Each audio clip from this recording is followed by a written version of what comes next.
I'm going to start with a really hard question.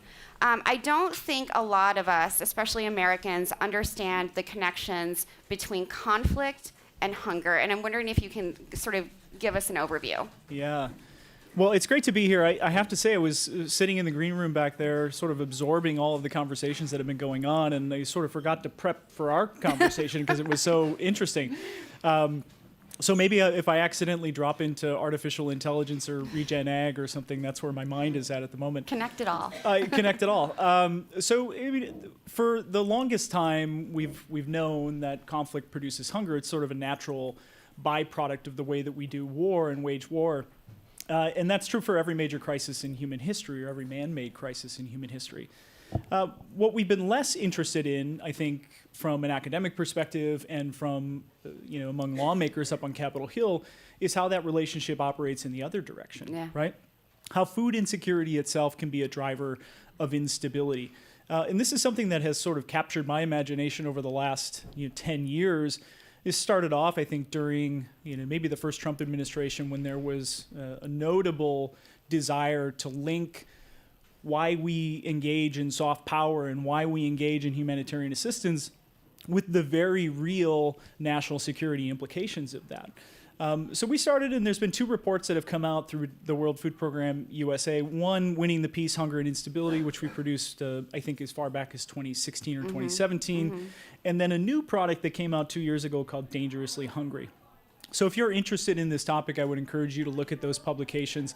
And there we're articulating the ways in which food insecurity itself, by many mechanisms and through many mechanisms, is driving conflict.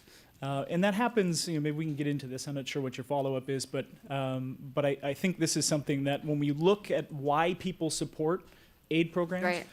why people engage with organizations like the World Food Program, at the end of the day, it's either morally right, it's economically smart, or it's in our national security interest to do so, and usually a combination of the 3, depending on who you're talking to. Absolutely, and we've lost a lot of that. But before we get into the impact of losing some of that right now, how does the climate crisis exacerbate all this?